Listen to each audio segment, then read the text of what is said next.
Quikers. Oke teman-teman semua, selamat datang di podcast IBI Quikiangi. Tentunya bersama saya Syifa Felisa, saya dari jurusan Ilmu Komunikasi angkatan 2023. Siang ini teman-teman kita kedatangan tamu spesial yaitu Kak Anggi Pasaribu, seorang jurnalis dan juga perempuan muda yang tentunya sangat menginspiratif kita semua, dan beliau juga merupakan seorang mediapreneur. Kalau gitu supaya teman-teman bisa mengenal lebih dalam siapa sih Kak Anggi Pasaribu ini, yuk langsung saja, ini dia Kak Anggi Pasaribu. Halo Kak, selamat siang. Oke Kak Anggi, kalau gitu nih Kak Anggi, boleh dong ya Kak Anggi, aku sedikit mau tahu Kak Anggi lebih dalam gitu ya Kak, boleh ya Kak? Boleh, kalau nggak boleh ntar aku diusir gak? Enggak dong Kak. Oke Kak Anggi, kalau gitu kan Kak Anggi ini kan seorang mediapreneur nih Kak. Kalau gitu boleh dong Kak sedikit diceritain gimana sih Kak awal Kak Anggi ini merintis menjadi seorang mediapreneur? Awalnya tuh kan 2018, waktu itu masih di salah satu TV swasta. Oke. Dan memang punya ketertarikan tuh di industri ekonomi dan politik sebetulnya. Sementara di mana dua scoop ini itu kan nggak semua orang suka. Iya betul sebenarnya kan. betul Kak. Orang kalau udah dengar ekonomi, politik kayaknya berat. Berat gitu. banget Kak. Iya. Dan waktu itu gimana caranya anak-anak muda milenial waktu itu, Betul. gimana caranya mereka bisa tetap dapat informasi, bisa tetap dapat edukasi tentang ekonomi dan politik, tapi dengan sidebar yang berbeda, Iya betul. bukan dengan konten-konten yang kaku.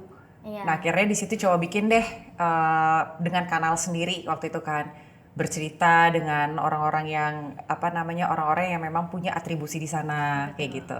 Akhirnya awal mulanya di situ, terus berlanjut ya akhirnya sampai sekarang. Oke betul, jadi Kak Anggi ini berusaha supaya anak-anak muda tuh nggak kalau kenal politik tuh kayaknya nggak males duluan lah ya Nggak Kak. antipati Iya, gitu kan. antipati gitu, betul. Oke deh Kak, kalau gitu nih Kak Anggi, yang menjadi motivasi utamanya tuh apa Kak sebenarnya dalam Kakak membangun apa ya Kak namanya tadi? Media Tadi. atau digital platform. Iya, digital platform tadi, betul. Sebenarnya simpelnya gini sih, kalau misalnya orang lihat media itu kan sebenarnya salah satu tools yang powerful. Betul. Kita banyak jadi orang yang pinter atau kita jadi bodoh, itu kan tergantung konten yang kita lihat. Iya, gitu betul, kan. Kak.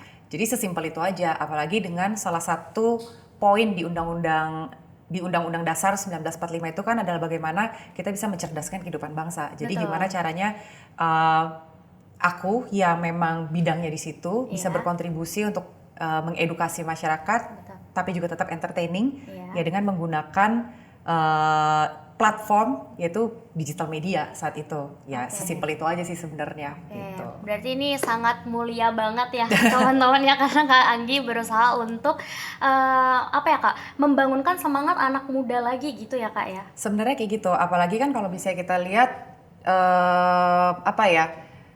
misalnya tokoh-tokoh politik gitu kan, atau ekonom-ekonom itu yang dilihat itu kan hanyalah mereka yang ada di depan kamera. Betul, gitu. betul. Bagaimana mereka dikritik, bagaimana dianggap jelek, bagaimana dianggap negatif, bagaimana ketika omongannya ditwist atau dipotong-potong segala macam. Apakah mereka di belakang layar itu sebagai manusia dapat sorotan? Betul. Gitu kan? Karena I believe everyone to have their value gitu sebenarnya. Dan itu kenapa ada Anggi Pasaribu YouTube channel saat itu dan ada Story of Anggi, because every stories to matters gitu. Dan itu yang pengen aku sama teman-teman angkat saat itu adalah bahwa siapapun mereka masih manusia loh. Mereka punya cerita yang bisa menginspirasi kita loh. Betul, kayak gitu. Betul. Nggak terkecuali apakah itu mereka yang oposisi dengan pemerintah, apakah mereka yang memang pro dengan kebijakan publik, mereka masih manusia. Dan kita nggak salah untuk mengangkat sisi humanis dan sisi yang baik dari dirinya mereka. Betul. Gitu.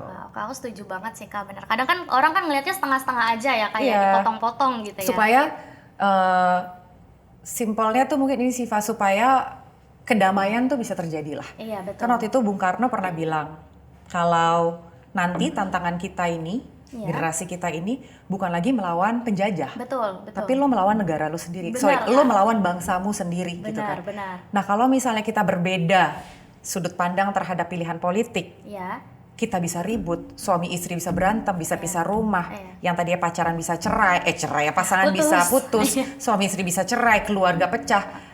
Itu bukan unity in diversity loh, gitu kan. Betul. Makanya kenapa Story of Anggi, kenapa si Anggi Pasaribu ini dengan timnya segitu rindunya untuk menaikkan tokoh-tokoh yang kontroversi sekalipun atau siapapun untuk bicara karena mereka punya nilai positif, mereka punya nilai baik. Kalau itu bisa disorot gitu kan ya, pasti semua orang akan melihat bahwa kerinduan untuk membangun bangsa ini dimiliki oleh semua warga negara Indonesia. Dan itu perlu untuk digaungkan. Digaungkannya lewat apa?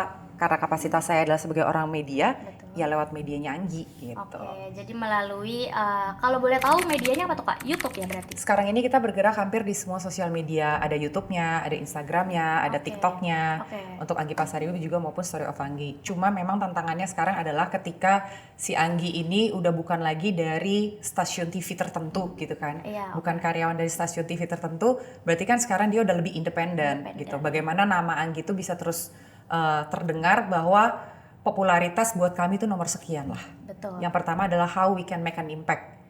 Make an impact dari keluarga kita dulu, terus dari komunitas kita, baru sampai nanti ke negara kita. Sesimpel itu. Step by step ya Kak ya? Iya. Dari yang terkecil dulu gitu ya Kak? Iya, karena kan sekarang orang akan selalu melihatnya gimana caranya bisa jadi viral. Iya betul Iya kan? banget Kak. Nggak salah sih, tapi ketika harus mengorbankan idealisme dan harus mengorbankan value, sangat disayangkan sekali gitu. Bahwa kan negara kita dibangun karena ada nilainya. Betul gitu. Kak, aduh luar biasa sih ya Kak, luar biasa sekali teman-teman ya. Oke Kak, kalau gitu nih Kak, gimana sih Kak proses kreatif dalam pembuatan konten-konten Kakak tersebut gitu? Prosesnya sih sebenarnya bukan cuma sih, prosesnya ya pertama kita pasti akan riset dulu. Iya betul Kak. Gitu. Kalau misalnya kita udah riset, kita tahu oh poin yang ini penting untuk diketahui sama publik. Oh poin ini nggak perlu diketahui sama publik sebenarnya. Level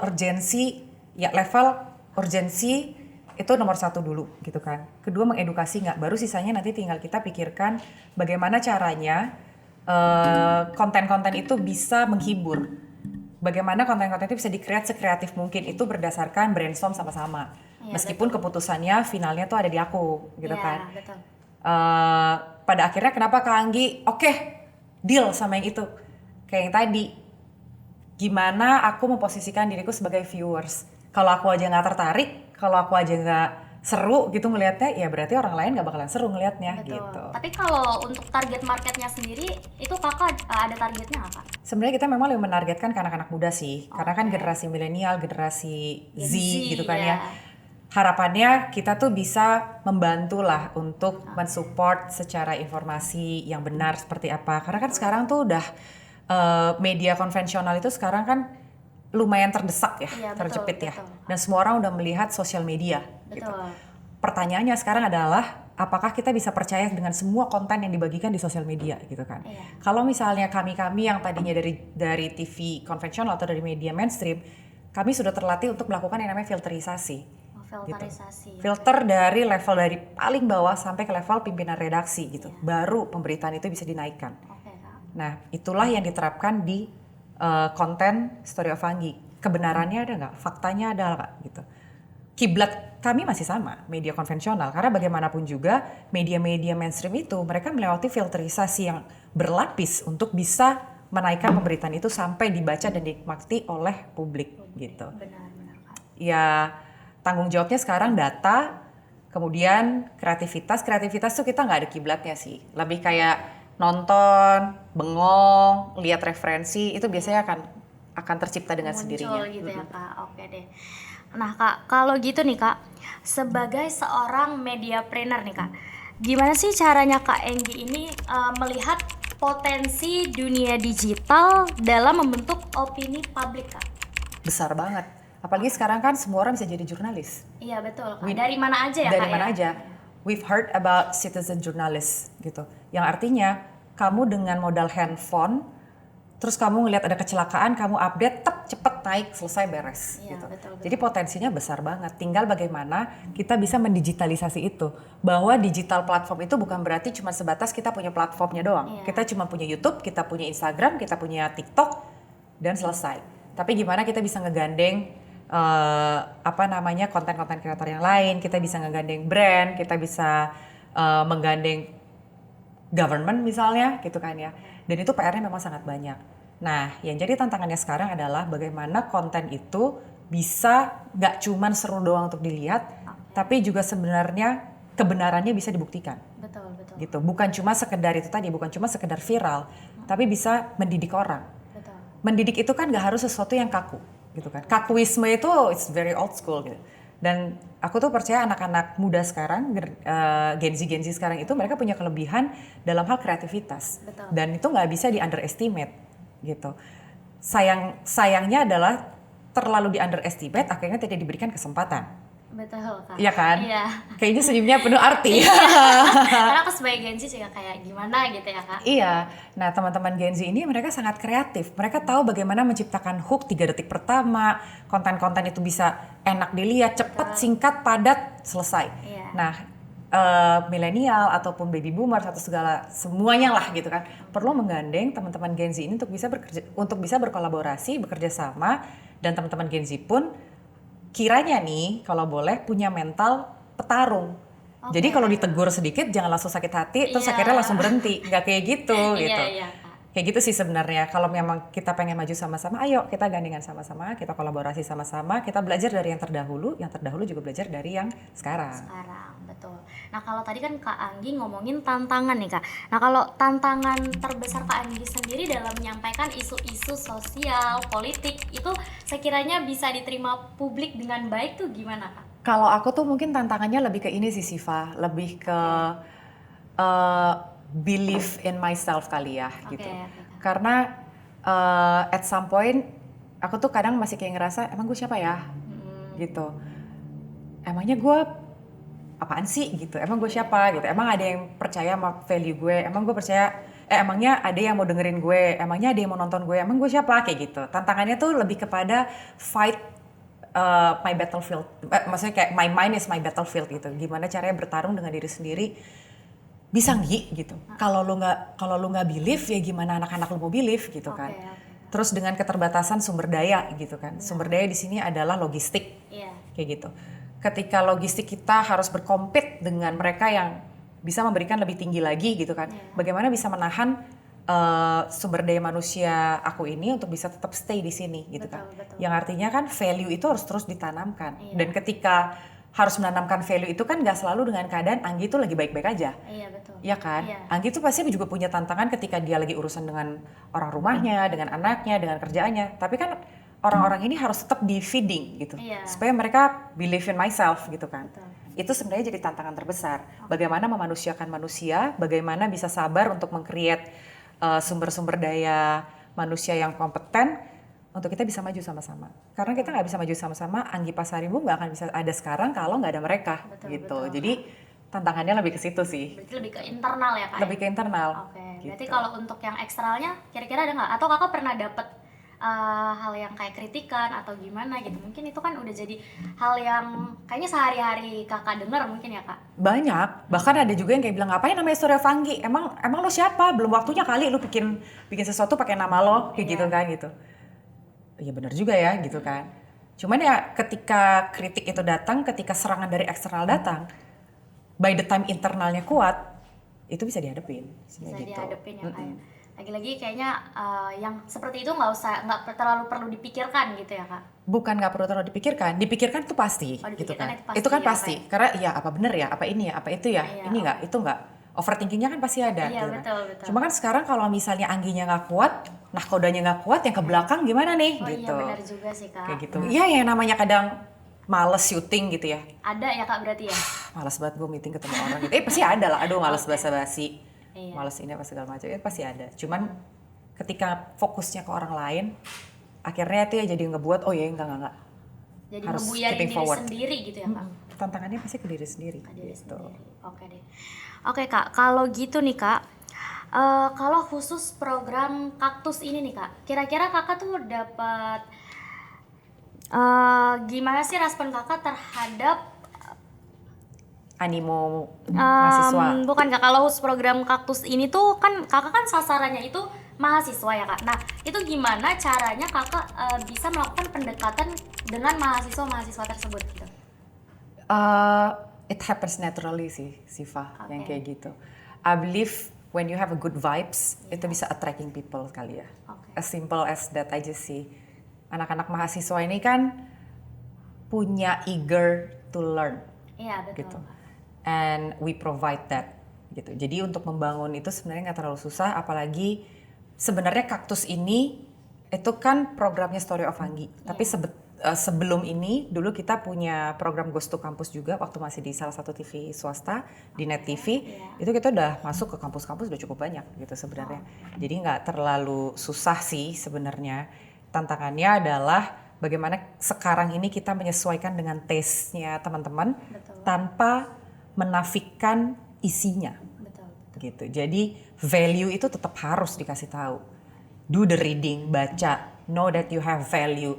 Tahu kalau kalian itu bisa make an impact, harusnya apa seperti apa ya, lebih ke share experience.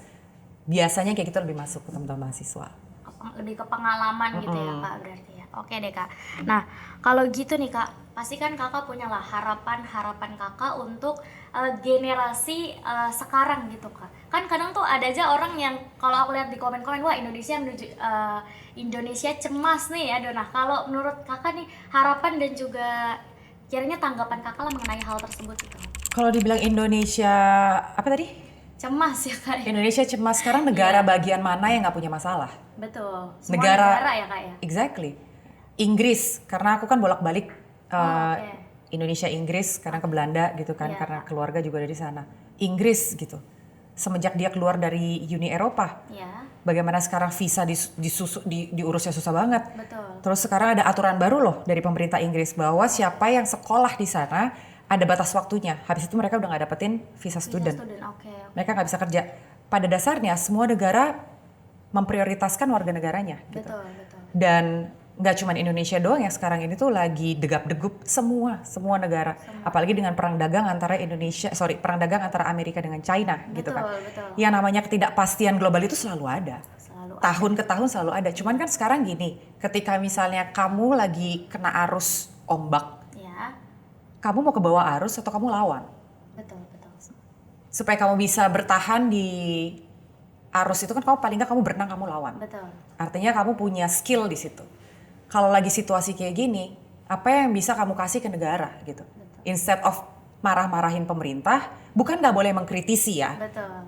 Bedakan mengkritisi dengan mengkritik ya gitu. Mengkritisi menurut aku arahnya akan jauh untuk kemajuan bersama gitu. Tapi dengan orang bilang, aduh Indonesia cemas, Indonesia ini bla bla bla bla. Ya, are you going to complain all night long? Or you're going to deal with it? Kalau you're going to deal with it, mumpung lagi di bangku kuliah ya belajar sebagus-bagusnya, belajar serajin-rajinnya, baca sebanyak-banyaknya, berprestasi setinggi-tingginya sekolah ya ambil, punya pengalaman apapun lakukan gitu. Satu hal yang aku selalu tanamkan dan itu yang diajarkan sama papa mama adalah apapun yang kalian lakuin, Tuhan tuh lihat. Kalaupun misalnya melakukan pekerjaan sekecil, sehina apapun yang gak dilihat sama orang, Tuhan tuh lihat. Dan Tuhan memberkati orang tekun. Jadi suatu saat apa yang kamu tabur itu akan kamu tuai sih. Mau itu Indonesia cemas, Indonesia lagi jatuh bangun segalanya, tetap ada kok orang-orang yang bisa bertahan di situ. Benar Kak. Tetap ada kok mahasiswa-mahasiswa yang mendapatkan lapangan pekerjaan di tengah semua orang lagi gelombang PHK. Banyak yang lagi dicari sekarang. Even TV-TV sekarang lagi PHK besar-besaran, ada kok teman-teman aku malah ditarik untuk jadi produser, ditarik jadi eksekutif produser, ditarik jadi wapimret gitu kan. Artinya kebutuhan itu masih ada. Pertanyaannya, are you ready atau enggak? Betul. Yang terakhir adalah, my dad always taught me doa salah satu presiden Amerika yang dia bilang, persiapin aku Tuhan gitu. By the time kesempatan itu datang, gue udah siap. Nah kalian mempersiapkan diri nggak? Kita persiapin diri nggak? Atau cuma komplain, main handphone, isi TikTok gitu kan? Ngomongin orang, cari viral, nggak ada prestasinya. Apa yang pengen dijual? Apa nilai jualnya buat perusahaan? Nggak ada gitu kan? Dengan kampus yang fokusnya di bisnis, which is ini keren banget gitu kan? Untuk mencetak pengusaha-pengusaha muda, untuk mencetak entrepreneur.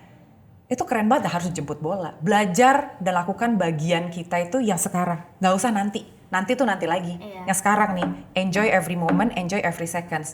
What's going happen next ya itu nanti aja. Gitu. Karena what you have in the future itu it depends on what you doing now. Gitu. Jadi kalau harapannya sendiri Kak buat generasi sekarang jangan manja. Jangan manja. Jangan manja, jangan gampang komplain, jangan banyak mau. Lakuin apa yang ada di depan mata. Oke. Kalau sekarang lagi disuruh kerjain paper, ya kerjain. Buat apaan sih? Nanti emang pengen jadi apa, ya lakuin aja dulu. Iya, benar. Ngapain lo pikirin yang 5-10 step ke depan? Yang di depan mata dulu yang dilakuin. Jangan malas, jangan manja. Berarti lakuin aja. Lakuin aja, sepenuh hati, sepenuh jiwa, sepenuh raga, sebagaimana kamu melakukan untuk Tuhan. Oke, jadi kita yang jemput kesempatan gitu ya Kak? Iya, by the time itu udah datang, momentumnya udah tepat, kamu ready. Oke deh Kak. Oke Kak, kalau gitu nih Kak, ini sih aku mau tanya menurut opini pribadi Kakak aja ya. Kalau untuk perbedaan konten kreator biasa dengan mediapreneur sendiri itu apa Kak? Mungkin. Sebenarnya nggak ada bedanya sih, rata-rata kan orang yang bergerak untuk membangun media itu mereka produknya adalah apa gitu kan. Ada yang mungkin komedian di TikTok atau misalnya jadi podcaster podcaster untuk sektor apa gitu kan. Nah, mediapreneur itu adalah dia membangun media sebenarnya. Produknya mungkin kalau misalnya kayak Anggi Pasaribu, ya dia produknya adalah ya ini salah satu story of Anggi. Tapi bagaimana bisa memonetize medianya dia? Karena media itu kan mahal sebenarnya. Kita bakar uang gitu kan. Tapi bagaimana bisa ada di lini bisnis yang lainnya untuk bisa mensubsidi itu semua gitu. Nah, kalau misalnya kayak in my case, karena memang kita juga bergerak di bidang properti dan pertambangan, jadi bisa saling subsidi silang. Bisa saling melengkapi, bisa saling complete each other sebenarnya kayak gitu. Jadi kalau buat konten creator biasa tuh sebenarnya yang membedakan cuma kayak format kontennya aja gitu Kak? Konten creator kan mereka yang menghasilkan konten. Kalau misalnya mereka bisa menghasilkan konten dan pada akhirnya nanti ada endorsement mereka masuk dan menghasilkan uang di sana, itu juga bisa dibilang sebagai mediapreneur sebenarnya. Oh gitu Kak, sebenarnya saling berkesinambungan gitu ya Kak? Kan bagaimana mereka bisa memonetize kontennya mereka kan gitu. Oke deh Kak, nah Kak kalau gitu nih Kak, kalau strategi Kakak sendiri nih dalam membangun audiens yang gak cuma banyak tapi juga ikut aktif gitu Kak, kira-kira gimana tuh Kak? Itu kita masih belajar sampai sekarang sih Siva. Dan itu tantangannya kayaknya akan terus sampai bertahun-tahun ke depan. Karena bedanya kita waktu masih di TV dengan kita di digital itu kan bagaimana kita berinteraksi. Kalau di TV kan udah one sided, misalnya pemirsa kami menyampaikan pada hari ini gempa bumi berapa skala Richter terjadi Betul Kak. Gitu. Kalau misalnya kita di digital, kira-kira ada nggak teman-teman yang tahu siapa anggota keluarganya yang belum mendapatkan bantuan misalnya gitu kan? Atau misalnya apalah macam-macam. Tapi komunikasi dua arah. Lebih ke situ. Itu yang terjadi saat ini di digital konten gitu. Kita perlu dua arah. Jadi ada komunikasi. Kalau di TV dulu kan lebih ke satu arah aja. Kalau misalnya masih digital tapi satu arah, ya berarti belum digital. Iya benar-benar sih Kak gitu. Cuma kayak ada tips-tips kalau dari Kakak sendiri gitu ada nggak Kak? Supaya audiens tuh kayak yang nggak pasif lah gitu. Itu kan perlu dibangun ya. Iya betul. Kalau misalnya mereka belum mau bersuara, ya nggak apa-apa. Toh nanti akan ada saatnya kok ketika konten itu relate dengan mereka. Iya betul. Jadi buatlah konten yang relate untuk penontonnya kalian. Betul. Penontonnya apa? Nah itu harus lihat datanya. Betul. Datanya Siva kan beda sama data Anggi. Iya. Kalau tadi kan Kakak anak muda gitu ya Kak ya. Mungkin cara menyampaikannya juga mungkin agak sedikit berbeda dari yang Kakak buat biasanya kalau waktu Kakak jadi jurnalis gitu. Betul. Ya. Betul. Awalnya tuh misalnya kepinginnya kelas gitu kan. Pengusaha atau apa gitu. Ternyata begitu data itu dibuka, penontonnya Anggi Pasaribu itu ternyata paling banyak umur 16 sampai 41. 70% laki-laki. 30% perempuan. Mayoritas anak-anak muda gitu kan. Nah, gimana caranya membuat ini tuh lebih eye catchy, lebih nyampe pesannya nggak kaku, misalnya kayak gitu kan. Karena banyakan cowok berarti Angginya harus lebih banyak muncul di layar, misalnya kayak gitu. Contohnya atau narsum-narsumnya coba banyakin perempuan, misalnya gitu. Misalnya ya, tapi ya itu dia. Kadang bisa berubah kan penonton itu. Cuman ya yang penting konsistensi sih. Yang penting konsisten ya Kak ya. Oke deh. Nah, kalau gitu Kak, gimana sih caranya Kak Anggi, kan tadi Kak Anggi itu salah satu yang biasanya membawakan konten-konten politik gitu ya Kak. Gimana caranya Kak Anggi tuh supaya tetap netral gitu Kak, nggak memihak siapapun gitu? Sebenarnya aku tuh nggak fokus di politik, mungkin karena narasumbernya tuh banyak kan orang-orang politik. Gitu, jadi dianggapnya kayak dia politik gitu. Sebenarnya aku tuh lebih kayak ke lebih kemana ya? Lebih general sih sebetulnya karena tokoh-tokohnya mereka. Jadi memang sedikit banyak adalah senggol-senggol pembahasannya ke sana gitu. Iya. Sebenarnya lebih ke situ. Berarti nggak ada hubungannya ya Kak sama sekali gitu? Ada, ya kalau misalnya lagi wawancaranya Mas Ganjar saat itu atau Ridwan Kamil ya nggak mungkin kita nggak ada ngebahas politika sedikit. Iya betul. Cuman bagaimana cara menggali informasinya, kalau tadi di materi aku kan ya belajar untuk mendengar. Belajar untuk mendengar, betul Kak. Oke deh Kak, kalau gitu terakhir nih ya Kak. Terakhir ini bener Kak. Kalau Siva misalnya nggak ada catatan, Siva pengen nanya apa? Kalau aku sendiri gimana sih Kak supaya sebenarnya anak-anak muda ini lebih melek lagi akan karena aku taunya kakak bahasanya politik gitu ya, jadi supaya anak-anak tuh lebih melek lagi gitu Kak akan isu-isu yang tengah terjadi sekarang gitu Kak. Good question. I really love the question. Kenapa orang akhirnya perlu melek politik? Betul. Gitu? Orang anti sama politik. Betul Kak. Gue nggak mau di politik. Aduh politik kotor, men. Gak cuma politik yang kotor. Iya betul. Semua sektor juga pasti ada strugglingnya gitu. Aku cuma kasih Siva antara Aqua sama teh botol misalnya. Betul. Siva mau pilih yang mana? Aku teh botol deh Kak. Kenapa? Karena menurut aku teh botol ada rasa gitu ya, nggak cuma yang tawar aja gitu Kak. Ada rasa manisnya lah gitu. Kamu suka karena ada rasa manisnya. Betul. Itu aja udah berpolitik. Oh iya benar sih Kak, memilih ya Kak ya. Kamu memilih sesuatu yang sesuai dengan kepentingan kamu, ya kan? Iya, betul. Jadi sebenarnya politik itu nggak kotor. Kenapa kita perlu melek politik? Karena itu berhubungan dengan hajat hidup kita jangka panjang.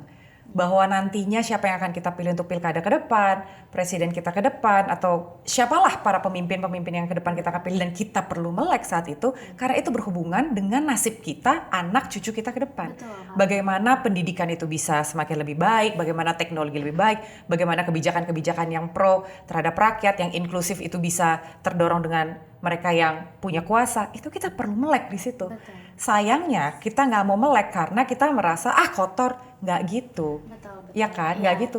Kita perlu tahu, kita perlu mempelajari. Sisanya adalah kita menentukan pilihan kita berkontribusi. Setidaknya kalaupun misalnya pilihan kita nggak menang, ya nggak apa-apa. At least kita udah melakukan bagian kita. Betul. Kalau udah berantakan, terus kita juga nggak ambil bagian di sana, ya bagaimana kita bisa bilang bahwa diri kita tuh adalah warga negara yang baik? Bagaimana tanggung jawab kita ke generasi kita? Sebenarnya kan kayak gitu kan. Iya. Itu alasannya kenapa kita perlu melek politik. Betul.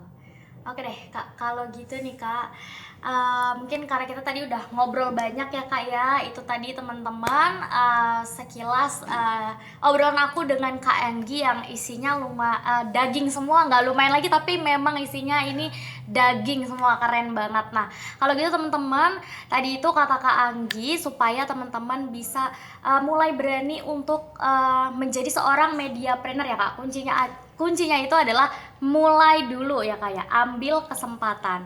Oke teman-teman, kalau gitu sekian podcast kita kali ini bersama dengan Kak Anggi Pasaribu. Kalau gitu teman-teman semua, saya Syifa dan juga Kak Anggi Pasaribu pamit undur diri. Terima kasih.